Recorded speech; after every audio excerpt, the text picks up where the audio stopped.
The moment Rachel announced that my Thanksgiving feast would make better compost than dinner, I set down my wine glass and smiled at the 15 stunned faces around our dining table. Well, since we are sharing honest opinions tonight, let me tell you what Rachel really thinks about each one of you sitting here. The silence was deafening.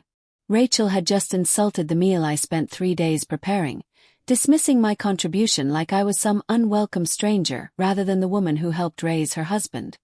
Her perfectly contoured face went pale as she realized her social performance was about to unravel in front of everyone she was trying to impress. How did I reach this breaking point? 4 days earlier I was Margaret Henderson, devoted mother-in-law, pouring my heart into creating what I hoped would be the perfect Thanksgiving dinner for my son James and his wife Rachel. 20 hours of preparation, a 20-pound heritage turkey that cost me $400, sides that required ingredients I ordered online from specialty farms. All because Rachel had sweetly suggested I might want to contribute something meaningful to her first holiday as hostess of our family gathering. I should have recognized the trap. After 2 years of watching Rachel manipulate every family situation to center herself, I should have seen this coming.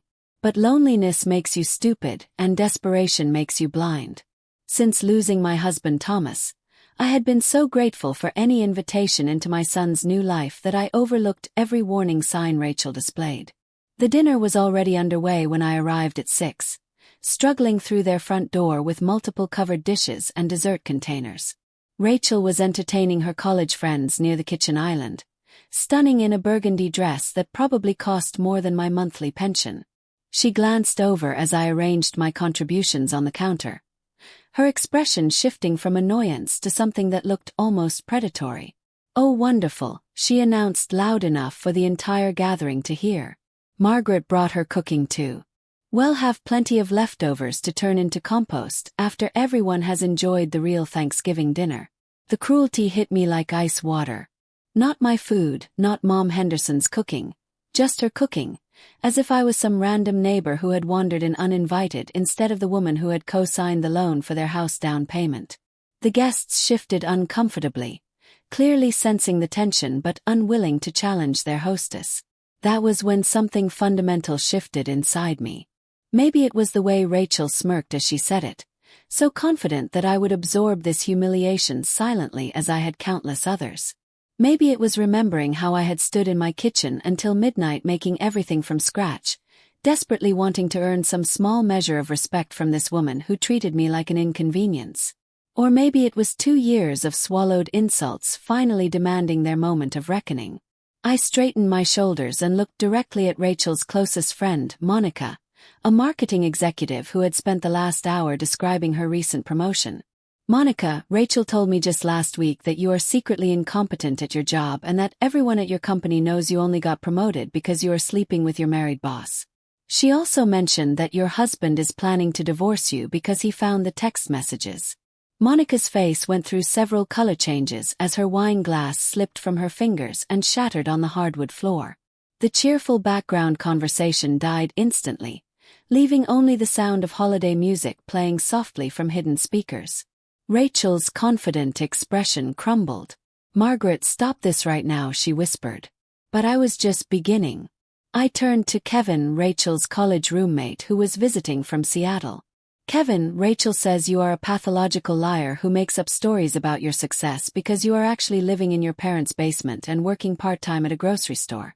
She told me she invited you here so everyone could see how much better her life turned out compared to yours." Kevin's practiced smile vanished. He looked around the room as if searching for an escape route, but every face was turned toward him with a mixture of curiosity and horror. His girlfriend Lauren reached for his hand, but he pulled away, the truth of my words written across his mortified expression. "James, please make her stop." David's voice came from behind me, but I couldn't stop now. 2 years of being the convenient target for Rachel's psychological games had built up like steam in a boiler. I moved toward Sarah and Mike, the couple Rachel always invited because they owned a successful restaurant chain. "Sarah, Rachel thinks your marriage is a complete facade. She told me you only stay together because divorce would ruin your business empire and that Mike has been having affairs with multiple employees for years. She said everyone in your social circle knows except you, And they all feel sorry for you. Sarah's carefully maintained composure shattered. What are you talking about? Mike, tell her she is wrong. But Mike had gone silent, his face confirming everything I had just revealed. And Mike, I continued, feeling almost dizzy with the power of finally speaking truth. Rachel says you lost half your retirement savings gambling and that you are borrowing money from the business accounts to cover your losses. She thinks it is hilarious that everyone believes you are financially successful when you are actually desperate for cash. The gathering was disintegrating before my eyes. Couples were having urgent whispered conversations. Some guests were moving toward the exit, others were demanding explanations from their partners. Rachel stood frozen in the center of it all, watching her carefully orchestrated social network collapse in real time. But I was not finished. I turned to Elizabeth and Robert, the older couple from Rachel's neighborhood who had always been kind to me during family events. Elizabeth, Rachel calls you and Robert the boring old people and says you only get invited because she feels obligated. She told me last month that listening to your stories makes her want to fall asleep and that she hopes you move to Florida soon. Elizabeth's eyes filled with tears. They had been nothing but generous to Rachel, always offering to help with yard work or bringing homemade treats to family gatherings. Now they understood exactly how their kindness had been received. That is enough. James finally found his voice, stepping between me and his wife. Mom, what has gotten into you? I looked at my son, this man I had raised to be honest and compassionate, and saw him preparing to defend the woman who had just publicly humiliated his mother. What has gotten into me is 2 years of watching your wife treat me like garbage while you pretend not to notice. Rachel finally found her voice, though it came out shaky instead of her usual confident tone. Those conversations are being taken completely out of context. Are they? Asked sweetly. Because I remember them quite clearly. In fact, I remember every word because I have been recording our conversations for the past year. I pulled out my phone and held it up so everyone could see the screen. Amazing what you learn when you start documenting how someone really talks about the people in their life. James stared at my phone as if it were a weapon. You have been recording us. Not us, sweetheart. Or every coffee date, every shopping trip, every time she called to complain about your friends, your neighbors, even your co-workers. I have dozens of hours of Rachel explaining exactly what she thinks about everyone in your life. Rachel lunged for my phone, but I was ready for her. I would not do that if I were you. This is just one copy. I have backups stored in several very secure locations. The remaining guests were openly staring now, some pulling out their own phones to record this meltdown for their social media accounts. Rachel's reputation as the perfect hostess was being destroyed in real time, and everyone wanted evidence. Get out, Rachel whispered, her voice shaking with rage. Get out of my house right now. Gladly, I said, collecting my purse. But Rachel, the next time you want to turn my cooking into compost, you might want to make sure you know exactly who you are dealing with. I walked out of that house feeling like I could fly. Behind me, I could hear Rachel screaming at James, demanding he choose between his wife and his mother. For the first time in 2 years, I was not worried about his answer. My phone started ringing before I even reached my car. Text messages were flooding in from numbers I barely recognized. Apparently, several people at the dinner had shared videos of Rachel's meltdown, and the story was spreading faster than I could have imagined. The first call was from Monica, the marketing executive whose marriage I had exposed. Instead of anger, her voice was filled with something unexpected. Relief. Margaret, I need to thank you, she said through tears. You just saved my life. I had no idea people knew about my situation, and I certainly didn't know my own friends were gossiping about my personal problems. Monica, I am sorry if I hurt you. No, you do not understand. David and I talked all night. Really talked for the first time in months.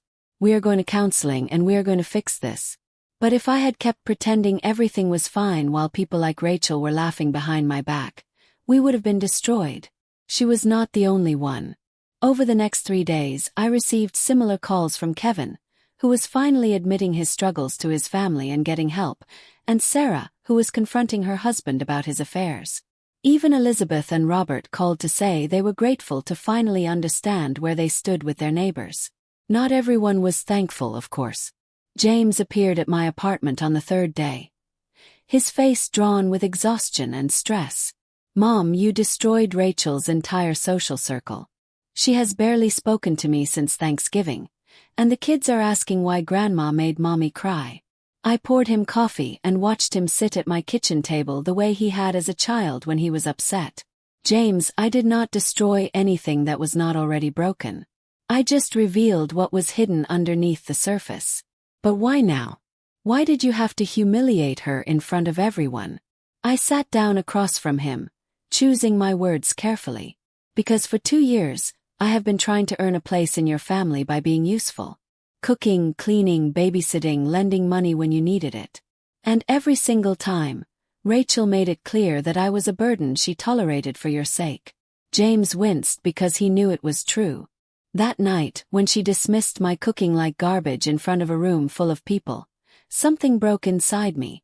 I realized I had spent 2 years accepting disrespect because I was terrified of losing you and the grandchildren. But you know what I learned? If respecting myself means losing people who do not value me anyway, maybe that is not really a loss. My son sat quietly for several minutes, staring into his coffee cup. When he finally looked up, his eyes were rimmed with red. "She did say those things, Mom. All of them. I heard some of the recordings when she was trying to prove you had altered them somehow. I had no idea she felt that way about our friends, about our entire life. The worst part," James continued, his voice barely above a whisper, "is that I let her treat you that way. I saw it happening and told myself it was not that bad, that you could handle it, that it was just her way of communicating." I reached across the table and took his hand. "Sweetheart, you cannot control what Rachel does, but you can control how you respond to it. She wants me to cut all contact with you. She says this was an unforgivable betrayal and that she will never feel safe around you again." The words stung, but they did not surprise me. Rachel had always been an all-or-nothing person when it came to control. "And what do you want to do?" James was quiet for so long I thought he might not answer. Finally he said, "I want my children to know their grandmother. I want them to learn family recipes from you the way I did. I want them to understand that family members do not get to treat each other badly just because they think they can get away with it." Relief flooded through me, though I was careful not to show it too obviously.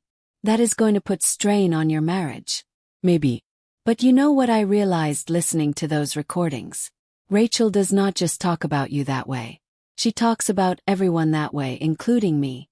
When she thought I was not listening, she spent 30 minutes telling her sister how I am getting boring and predictable and how she settled for less than she deserved.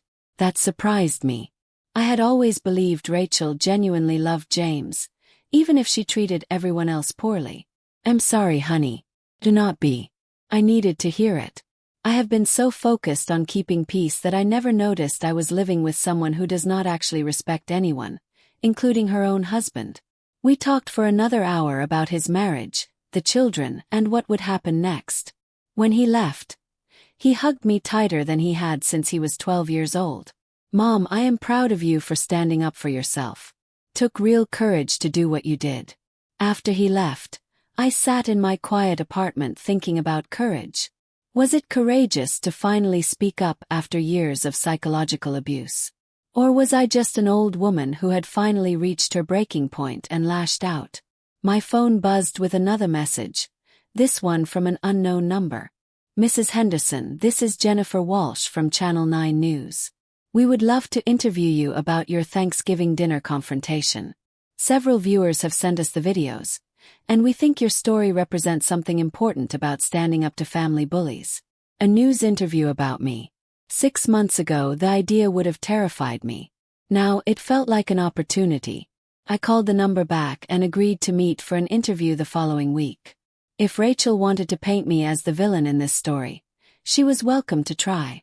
But I had recordings, witnesses, and 2 years of documentation about her behavior.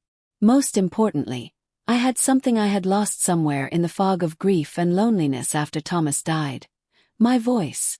The interview aired on a Tuesday evening just before December began. I had been nervous about how they would edit my story, but Jennifer Walsh had been fair and thorough. She had even contacted several people from the dinner who were willing to confirm Rachel's history of cruel gossip and social manipulation. The response was overwhelming. My phone did not stop ringing for a week. Women from across the country were calling to share similar stories of being mistreated by in-laws, of being expected to accept abuse in the name of family harmony. But the most surprising call came from someone I had not expected to hear from, my late husband's business partner, William Morris. "Margaret, I have been trying to reach you for weeks," he said. "I have some documents that Thomas left with me with very specific instructions about when they should be delivered." "What kind of documents?" "Financial documents that were separate from his will. He was very specific that you should only receive them if certain conditions were met. Based on what I have seen in the news about you standing up to family abuse, I believe those conditions have been satisfied." Thomas had left me additional financial documents. That made no sense. We had gone through everything after his death, or so I thought. William's office was exactly as I remembered it from 2 years ago, all mahogany furniture and law books. But the documents he spread across his desk were completely unfamiliar. "Thomas came to see me about 8 months before he died," William explained. "He was deeply concerned about how Rachel treated you and worried that after his death, the situation would become unbearable. He wanted to make sure you had options if things became too difficult to endure." I stared at the papers, trying to process what I was seeing. Trust documents, property deeds, investment accounts I had never heard of. Thomas had been quietly moving assets for years, creating a separate financial safety net that Rachel and James knew nothing about. He left very specific instructions that these documents should only be given to you if you demonstrated the strength to stand up for yourself against family abuse. He believed that as long as you were accepting mistreatment, providing you with financial independence might actually make things worse. The numbers on the pages seemed impossible. According to these documents, Thomas had left me not just the modest life insurance policy I had been living on, but assets worth nearly $3 million. He was documenting Rachel's behavior toward you for almost a year before he died, William continued. He kept detailed notes, saved voicemails, even made recordings of some conversations. He was building a case to protect you, but his heart attack happened before he could implement his plan. My hands were shaking as I flipped through page after page of evidence. Thomas had known.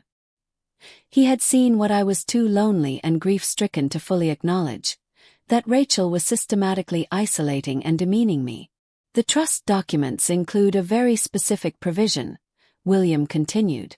If James chooses to maintain a relationship with you despite Rachel's demands that he cut contact, the trust remains under your control. But if he allows his wife to completely isolate you from their family, the assets go directly to a charity for abused elderly people. Thomas was testing James while protecting me. He knew that Rachel's true nature would eventually be revealed, and he wanted to ensure James had the moral strength to choose family loyalty over marital convenience when that moment arrived. I thought about my son's visit 3 days ago. His decision to support me despite his wife's ultimatum. Thomas would have been so proud. But there was more. At the bottom of the stack was a document that took my breath away. A detailed plan for what Thomas called Operation Revelation, complete with instructions for documenting Rachel's behavior and strategies for exposing it when the time was right. My late husband had essentially written a playbook for everything I had done at that Thanksgiving dinner, right down to the importance of having recordings as evidence and choosing the right moment for maximum impact. I was not just a grieving widow who had finally snapped. I was carrying out a plan Thomas had designed to save both me and our son from a woman he had recognized as emotionally dangerous long before I was ready to see it. The question now was what to do with this unexpected inheritance and the power it represented. Rachel thought she had won by forcing James to choose between his wife and his mother. She had no idea that her victory was about to transform into the biggest miscalculation of her life. 3 days after meeting with William, I was sitting in my living room planning how to use Thomas's gift when Rachel decided to escalate our conflict into open warfare. The first attack came in the form of a certified letter delivered by a nervous-looking postal worker. "Mrs. Henderson," he said, checking his clipboard twice, "I need you to sign for this legal document." The envelope was thick, expensive letterhead from a law firm I had never heard of. Inside was a cease and desist order demanding I stop spreading malicious lies about Rachel Henderson and threatening legal action if I continued my campaign of harassment and defamation. I had to laugh. After 2 years of Rachel's psychological warfare against me, she was now claiming to be the victim because I had finally fought back. The timing was particularly ironic since I had not spoken publicly about her since the television interview. My phone rang within an hour. James's voice was strained and exhausted. "Mom, please tell me you are not planning to make this situation worse." "What situation would that be, sweetheart?" "Rachel hired a lawyer. She is talking about suing you for damages to her reputation and emotional distress. She claims you have been systematically trying to destroy her life for months." I looked at the legal documents spread across my coffee table, Thomas's carefully organized evidence of Rachel's behavior, and smiled. "Well, that is interesting because I have been doing some legal consulting of my own." "What does that mean?" "It means your wife picked a fight with someone who is much better prepared for battle than she realizes." The next morning, I called William and asked him to recommend a litigation attorney who specialized in harassment and elder abuse cases. Within hours, I was sitting across from Patricia Reeves, a sharp-eyed woman in her 50s who had built a reputation destroying bullies in courtrooms across the state. "Mrs. Henderson," she said after reviewing Rachel's letter and Thomas's documentation, "your daughter-in-law has made a significant tactical error. By claiming you have been harassing her, she has opened the door for us to present evidence of her actual harassment and abuse of you." We spent 4 hours going through Thomas's files. He had been incredibly thorough, documenting not just Rachel's treatment of me, but her behavior toward others.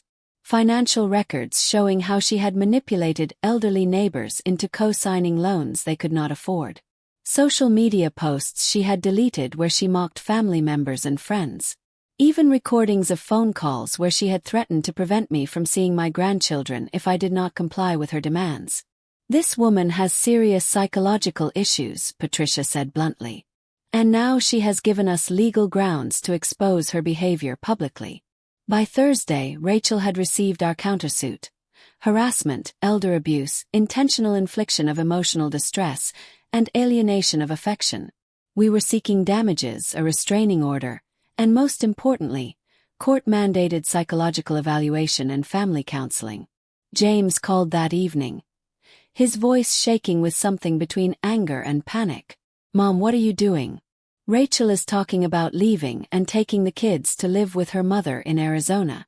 "James, I have something to tell you about your father's estate. It is going to change how you see this entire situation."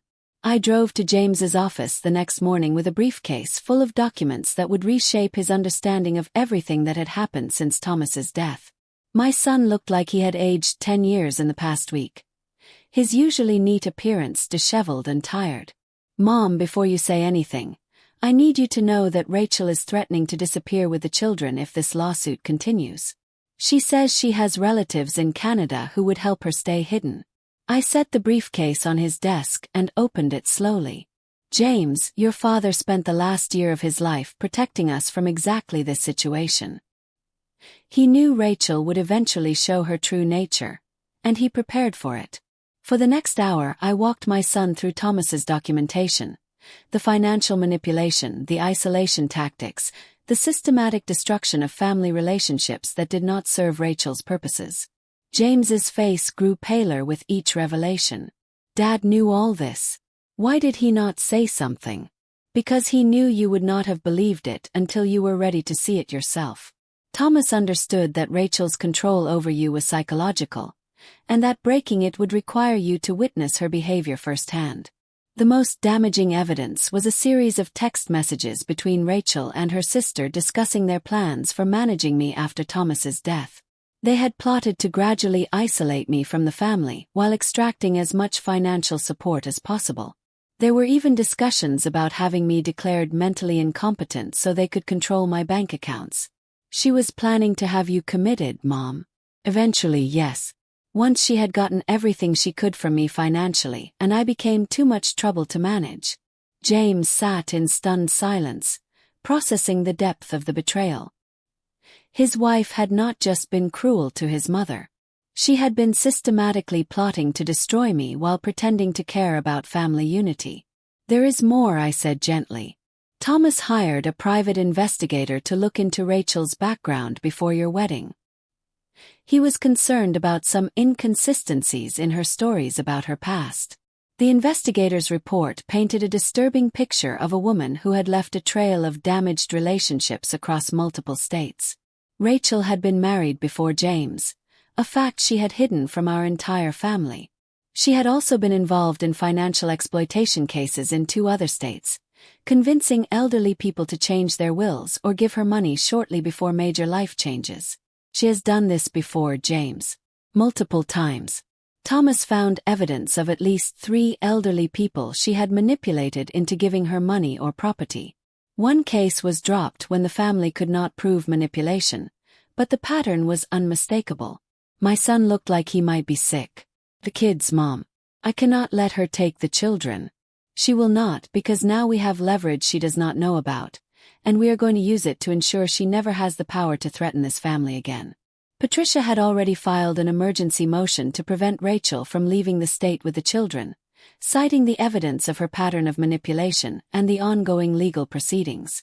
But that was just the beginning. James, your father, also left something else. A trust fund for the children's education and future that Rachel cannot touch. But it comes with conditions designed to protect them from exactly this kind of situation. The next few days were a whirlwind of legal maneuvering that left Rachel scrambling to maintain control of a narrative that was slipping away from her completely. Patricia had been ruthless in her filings, presenting evidence of Rachel's manipulation tactics in language that made it impossible for any judge to ignore. Rachel's response was predictably dramatic. She called a family meeting, demanding that James's siblings choose sides in what she characterized as an attack on their family by a bitter old woman who could not accept that her son had moved on with his life. I was not invited to this meeting, but James called me afterward with a report that was both satisfying and heartbreaking. Mom, she tried to get Lisa and Michael to sign a statement saying you have always been difficult and jealous, and that this lawsuit is completely frivolous. She wanted them to testify that you have been resentful of our marriage from the beginning. Lisa and Michael were James's siblings, both of whom had remained carefully neutral during my 2 years of conflict with Rachel. They had their own families to worry about and had always chosen the path of least resistance when it came to family drama. And what did they say? Lisa asked to see the evidence. When Rachel could not provide anything to support her claims, and Lisa saw some of Dad's documentation, she refused to sign. Michael did the same. More importantly, Lisa had revealed something that cast Rachel's behavior in an even more sinister light. She told me that Rachel had approached her 6 months ago about having you declared mentally incompetent. She wanted Lisa to support a claim that you were showing signs of dementia and could not be trusted to manage your own affairs. The manipulation had been even more extensive than we had realized. Rachel had not just been planning to isolate me socially and emotionally. She had been laying legal groundwork to have me declared mentally unfit so she could control my finances and medical decisions. There is something else, James continued. Lisa said Rachel has been telling people for almost a year that you have been acting confused and erratic, forgetting conversations, repeating yourself. She has been building a case for incompetency for months. The calculated cruelty of it was breathtaking. While I had been grieving my husband and desperately trying to maintain relationships with my family, Rachel had been systematically destroying my reputation and credibility in preparation for a legal assault on my independence. But Rachel had made one crucial miscalculation. She had underestimated both Thomas's foresight and my willingness to fight back when cornered. That evening, Patricia called with news that shifted the entire dynamic of our case. Margaret, Rachel's attorney, has withdrawn from representing her. Apparently, when he realized the extent of the evidence against her and the pattern of behavior we have documented, he decided he did not want to be associated with this case. What does that mean? It means she is scrambling to find new legal representation, and any competent attorney who reviews this case is going to advise her to settle quickly and quietly. She is in a much weaker position than she realizes. The weakness in Rachel's position became apparent when James came to see me the next day with an unexpected proposal. Rachel wants to negotiate a settlement.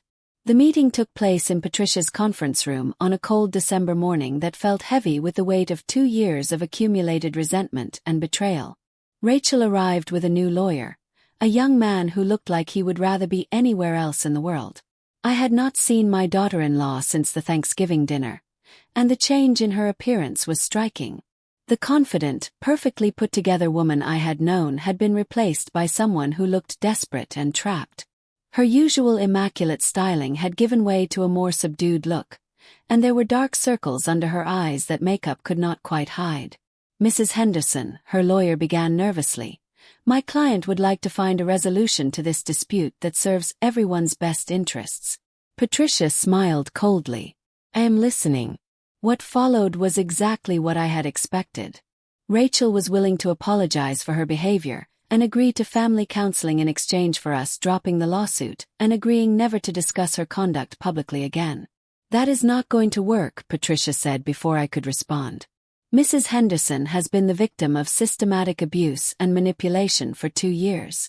A simple apology does not address the damage that has been done or ensure it will not happen again." Rachel spoke for the first time since entering the room. "What do you want from me? I have already lost most of my friends because of your little performance at Thanksgiving. My reputation is ruined, my marriage is falling apart, and now you are trying to take my children away from me."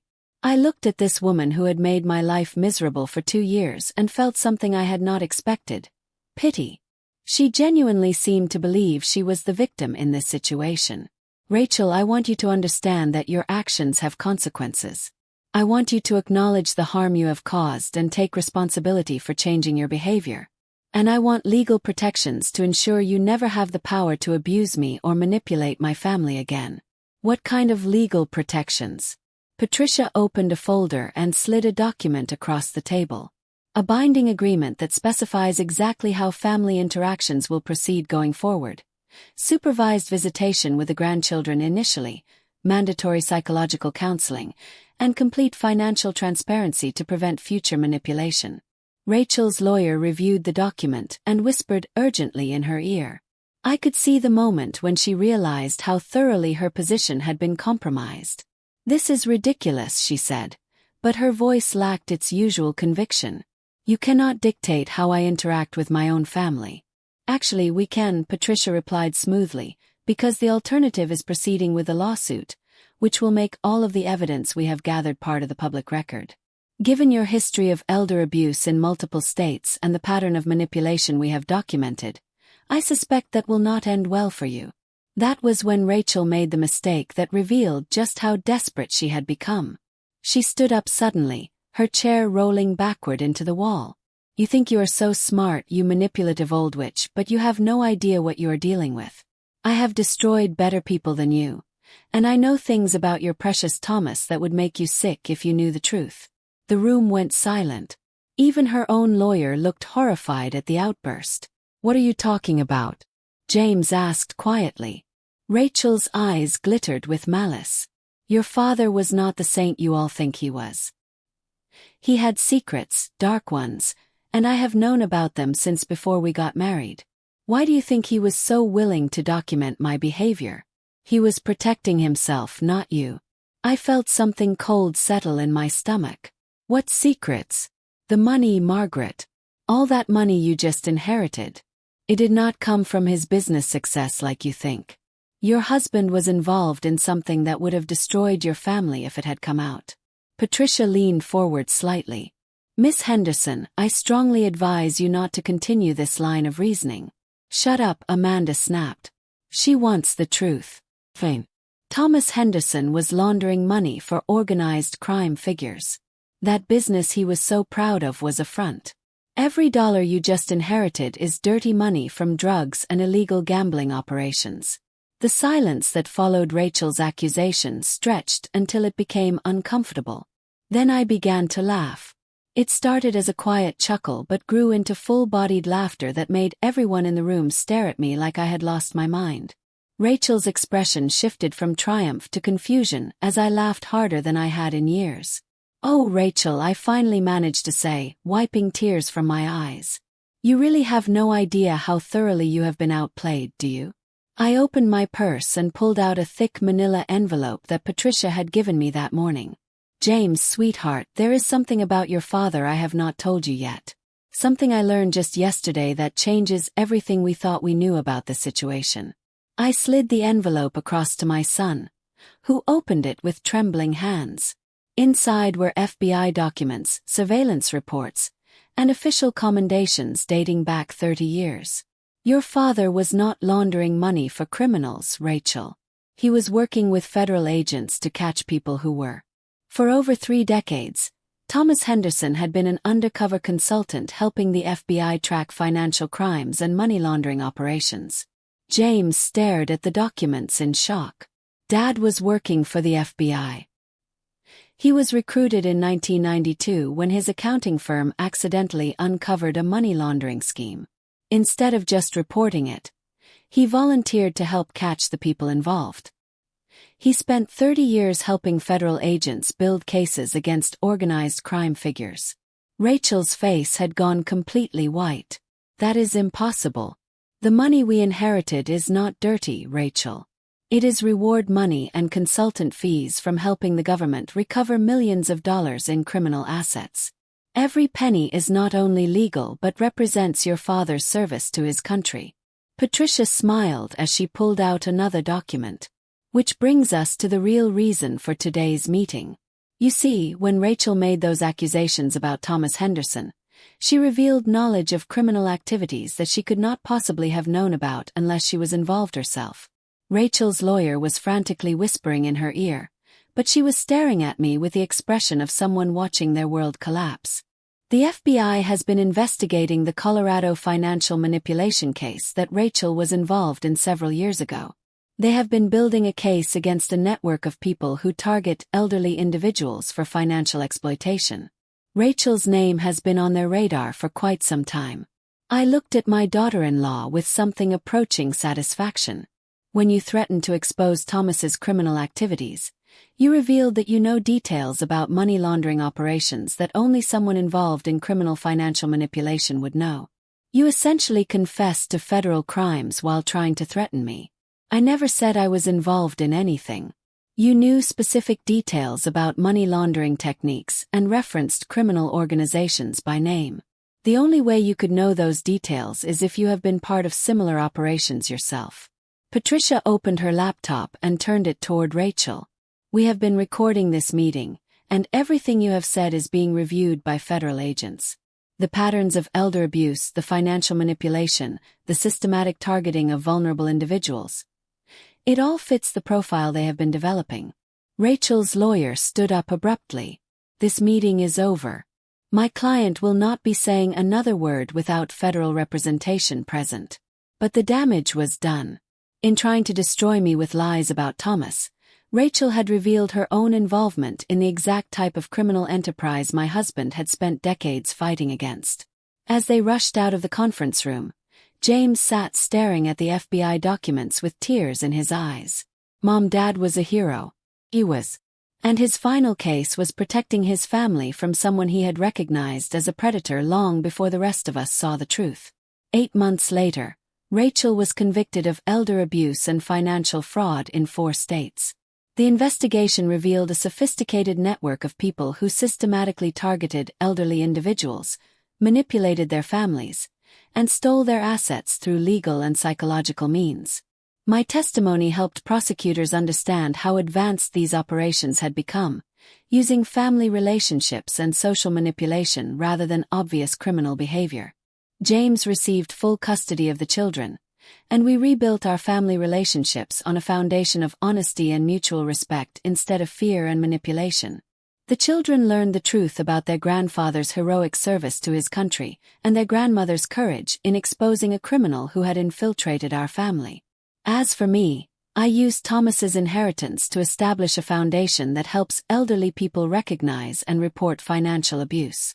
We train families to spot manipulation tactics and provide legal support for people fighting predators like Rachel. The foundation has helped hundreds of families across the country avoid the kind of systematic abuse I endured. Sometimes I think about that Thanksgiving dinner and how a moment of public humiliation became the first step in uncovering a federal crime ring. Thomas would have appreciated the irony that his final undercover operation involved using his own wife as bait to catch a criminal who thought she was too old and too naive to fight back. But I learned something that night that serves me well in my new role as an advocate for elder rights. Never underestimate a determined grandmother with nothing left to lose and a lifetime of experience recognizing people who mistake kindness for weakness. The children visit me every weekend now. We cook together, and I tell them stories about their grandfather's secret life as a federal consultant. They understand that their father made a difficult but necessary choice to protect his family from someone who was dangerous, even though it meant his marriage ended. James is happier than I have seen him in years. He started dating again recently. A kind teacher named Susan who treats everyone in our family with genuine respect and warmth. The contrast with Rachel could not be more striking. Susan brings homemade cookies when she visits and asks thoughtful questions about family traditions. She listens when the children talk about their interests and remembers details from previous conversations. Most importantly, Susan treats me like a valued family member rather than an obstacle to be managed. She asks for my opinion, includes me in planning family activities, and has never once made me feel like I was intruding on her relationship with James. The legal battles took almost a year to fully resolve. Rachel eventually pleaded guilty to multiple charges of elder abuse and financial fraud in exchange for a reduced sentence. She served 18 months in federal prison and was ordered to pay restitution to her victims. During the trial, we learned the full scope of her criminal activities. She had targeted at least 12 elderly individuals across 6 states, using variations of the same tactics she had employed against me. The total amount of money she had stolen or manipulated from vulnerable people was over $2 million. Her method was always the same: identify lonely elderly people, often recent widows or widowers, and gradually work her way into their lives through family connections or community involvement. She would build trust slowly, position herself as helpful and caring, then begin the psychological manipulation designed to isolate them from other family members and support systems. Once her victims were sufficiently isolated and dependent on her, she would begin extracting money through various schemes: emergency loans that were never repaid, investments in fake business opportunities, or legal manipulations like having them add her name to bank accounts or property deeds. The most chilling aspect was how she documented her own activities.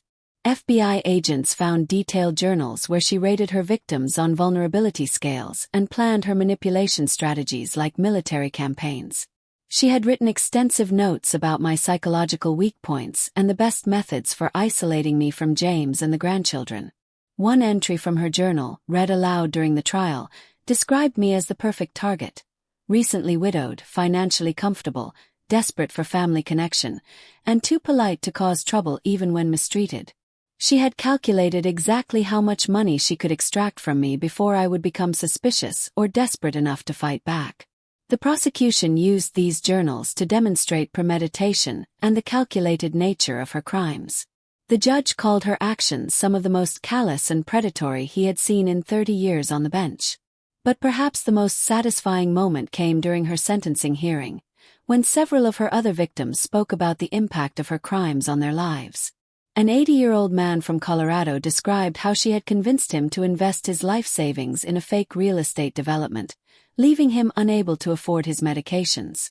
A widow from Oregon explained how Rachel had systematically turned her against her own children, leaving her completely isolated until she discovered the manipulation. One by one, these elderly people stood up in that courtroom and reclaimed their voices, just as I had done at that Thanksgiving dinner. The woman who had made us all feel powerless and stupid was finally being held accountable for the lives she had damaged. Rachel showed no remorse during the proceedings. Even when directly confronted with evidence of the harm she had caused, she maintained that she was the real victim, claiming that we had all misunderstood her intentions and that her actions had been taken out of context. The FBI agent who had investigated her case told me afterward that this lack of empathy was typical of predators who target vulnerable populations. They develop such sophisticated justification systems for their behavior that they genuinely believe they are the ones being wronged when their victims finally fight back. James attended every day of the trial, sitting beside me in the front row. Watching him process the full extent of what Rachel had done was heartbreaking and inspiring at the same time. This was the woman he had loved and trusted, the mother of his children, and learning about her true nature was devastating. But he never wavered in his support for the prosecution or his commitment to ensuring she faced full consequences for her actions. During his victim impact statement, he spoke about the psychological damage she had inflicted on our entire family and his determination to rebuild relationships based on honesty and respect. The children were too young to understand the complex legal proceedings, but they knew their mother had done something wrong that hurt people. James and I worked with family counselors to help them process these events in age-appropriate ways, focusing on the importance of treating others with kindness and the courage it sometimes takes to stand up for what is right. My granddaughter, who is now 10, recently told me that she wants to be a lawyer when she grows up so she can help protect elderly people from bad guys. My grandson, 8 years old, has become fascinated with his grandfather's FBI work and talks about becoming a federal agent someday. These children are growing up with a clear understanding that family loyalty does not mean accepting abuse, and that sometimes the most loving thing you can do is refuse to enable someone's harmful behavior. The foundation I established with Thomas's money has grown beyond what I ever imagined possible. We now have offices in 12 states and have helped over 3,000 families recognize and escape financial abuse situations. Our educational programs are used by senior centers, hospitals, and community organizations across the country. We have also worked with law enforcement agencies to improve their training on elder abuse cases. Many officers and prosecutors had never encountered the sophisticated psychological manipulation tactics that predators like Rachel employ, and they often missed the warning signs or failed to take complaints seriously. One of our most successful initiatives is a mentorship program that pairs elder abuse survivors with people currently facing similar situations. There is something powerful about talking to someone who has walked the same path and emerged stronger on the other side. I travel frequently now, speaking at conferences and training sessions about my experience. The response is always overwhelming. Audiences of adult children, elderly people, and professionals who work with vulnerable populations recognize the patterns I describe and realize they have seen similar situations in their own lives. The most common reaction I get is guilt. Adult children who failed to recognize that a parent was being abused, elderly people who accepted mistreatment because they thought they had no choice, professionals who missed warning signs or dismissed complaints. I always tell them that recognizing these patterns is the first step toward preventing future abuse. But I also emphasize that victims are never to blame for the crimes committed against them. Predators like Rachel are skilled professionals who spend years perfecting their manipulation techniques. They specifically target people who are vulnerable due to grief, illness, isolation, or other life circumstances. The shame belongs to the perpetrators, not their victims. And the responsibility for stopping this kind of abuse belongs to all of us, families, communities, and institutions that work with elderly populations. Sometimes people ask me if I regret the way I handled the situation at that Thanksgiving dinner. They wonder if I could have achieved the same outcome through more private, less dramatic means. The answer is no. Rachel's power came from secrecy and isolation. She was able to maintain her manipulation because her victims suffered in silence, too ashamed or frightened to speak up. By exposing her behavior publicly, in front of the very people she had been manipulating, I broke the spell she had cast over our social circle. More importantly, that public confrontation gave other people permission to speak their own truths. If I had handled it privately, Monica might never have saved her marriage, Kevin might never have gotten help for his problems, and Sarah might never have confronted her husband's infidelity. Sometimes the most loving thing you can do is refuse to keep someone else's secrets when those secrets are destroying lives. The truth really did set us all free. And sometimes the best way to reclaim your power is simply to refuse to stay silent when someone assumes you are too powerless to fight back. My phone still rings regularly with calls from people who have seen my interviews or read about the case. Yesterday, a woman from Texas called to thank me for giving her the courage to stand up to her financially abusive son-in-law. Last week, it was a man from Florida whose sister was systematically isolating him from his grandchildren. Each call reminds me that elder abuse is not rare or unusual. It is a widespread problem that thrives in silence and shame. But it also reminds me that speaking up can inspire others to find their own voices and reclaim their own power. Thomas would be proud of what his final undercover operation accomplished. Not only did we catch a dangerous predator and protect countless other potential victims, but we also created a resource that continues to help families across the country recognize and fight back against financial abuse. Most importantly, we proved that being elderly does not mean being powerless, that being kind does not mean being weak, and that sometimes the most effective way to fight back against a bully is simply to tell the truth about their behavior, loudly and publicly, until everyone can see exactly who they really are. The children are coming for dinner tonight. We are making Thomas's famous meatballs, and I am going to tell them more stories about their grandfather's secret adventures. They love hearing about how he helped catch bad guys and protect innocent people. But I think their favorite stories are the ones where Grandma finally stood up for herself and refused to let anyone treat her badly anymore. Those are the stories that teach them the most important lesson of all. Your voice matters, your dignity has value, and you never have to accept mistreatment just to keep peace. Sometimes the most courageous thing you can do is simply refuse to stay silent when someone is counting on your compliance to continue hurting you and others. And sometimes the most loving thing you can do for your family is to be willing to endure their temporary anger in order to protect them from long-term harm. Thanks for listening. Your voice matters too.